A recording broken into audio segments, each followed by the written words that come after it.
Right now, today, only about 13 ships are crossing the Strait of Hormuz.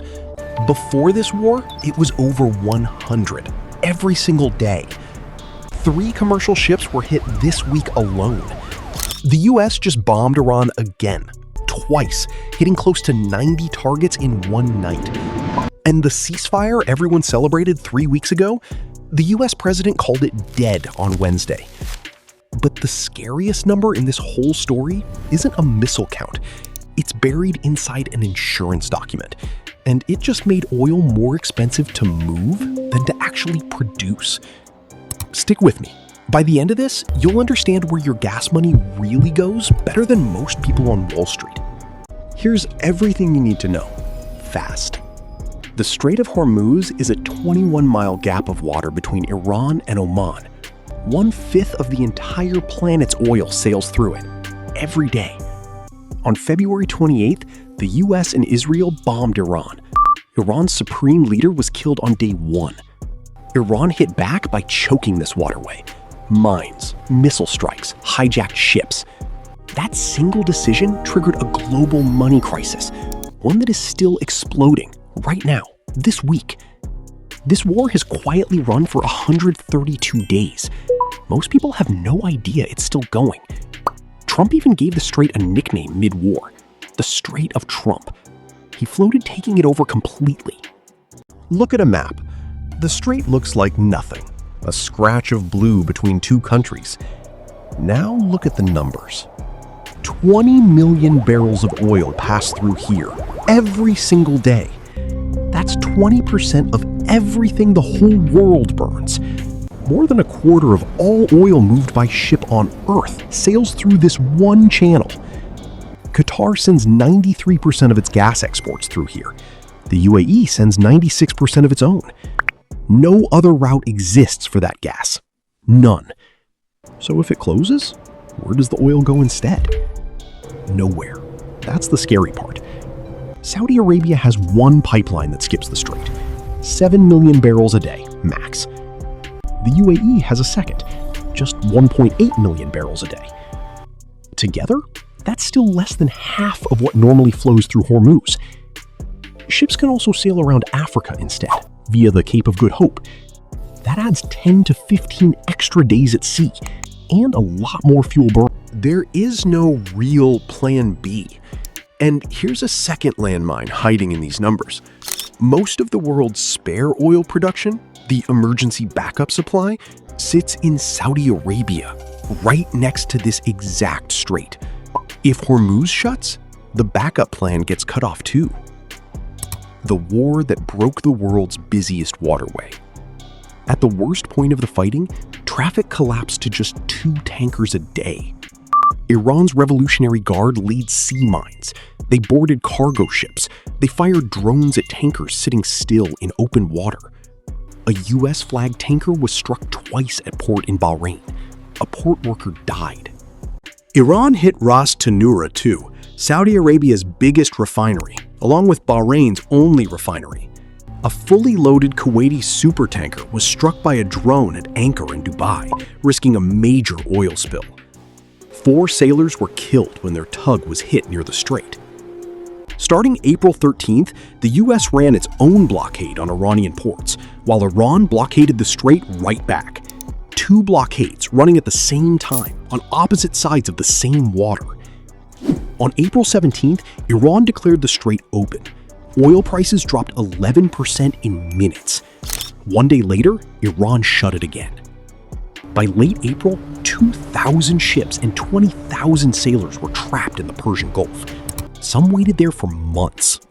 March 8th, Brent crude oil crossed $100 a barrel for the first time in 4 years. 11 days later, Dubai crude hit $166, a record ever. In California, gas blew past $5 a gallon.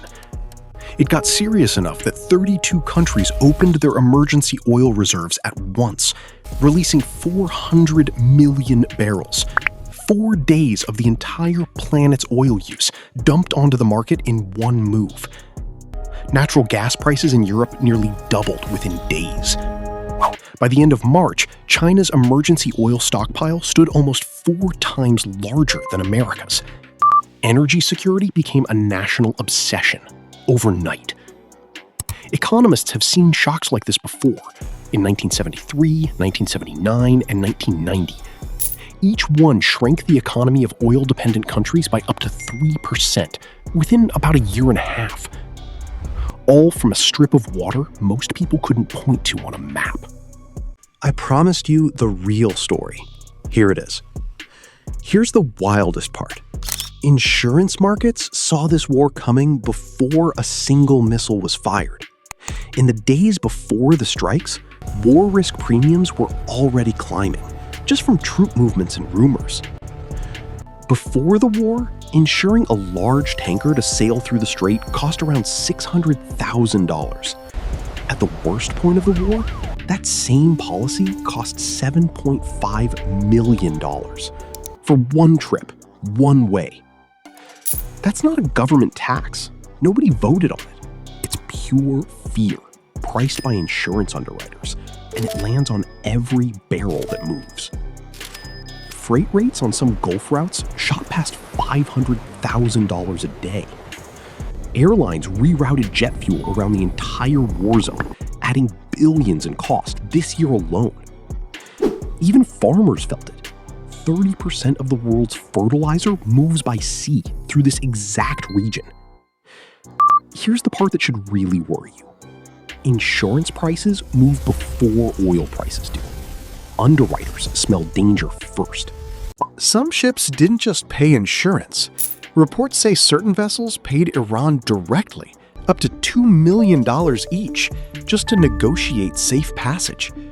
Iran's parliament even discussed a law to formally charge tolls to any ship not from a friendly country. A toll booth floating in international waters, enforced by a military. Here's a twist most people miss. Asia buys almost 90% of everything shipped through the strait. China alone takes 37%. India, Japan, and South Korea take most of the rest. Now, guess how much the US gets from Hormuz? Just 7% of America's oil imports. About 2% of everything the US actually burns. So why did American gas prices spike anyway? Because oil doesn't care about borders. It's one global price. When Asia panics, everyone pays. June 17th. The US and Iran signed a deal. Ships could cross free of charge for 60 days.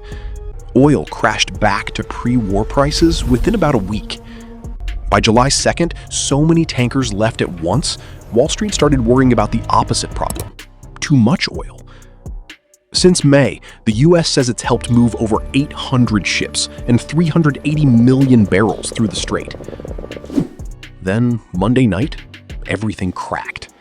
A Qatari gas tanker was hit and caught fire off Oman. 2 more ships were struck that same night. A third the next morning. GPS spoofing spiked in the strait again too, a trick meant to throw missiles and drones off target. Ships nearby can't fully trust their own navigation screens right now. The US pulled Iran's permission to export oil within the day. Then the US struck Iran again, 2 nights straight. Nearly 90 targets hit on one night alone. Iran hit back at American bases across the Gulf.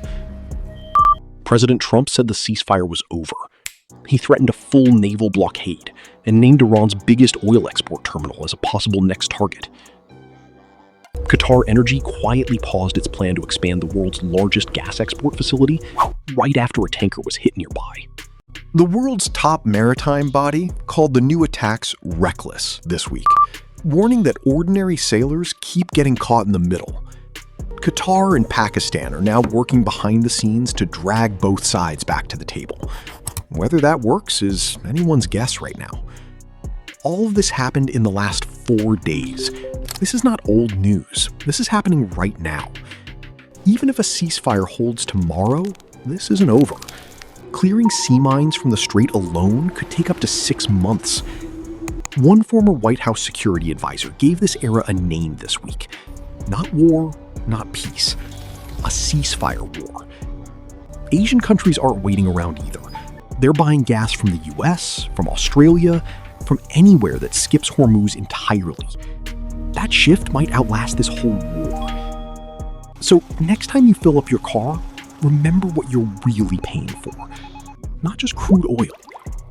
Fear, priced by an insurance underwriter, moving through a 21-mile gap of water in real time. That's the real economics of the Strait of Hormuz. Still think gas prices are just about money?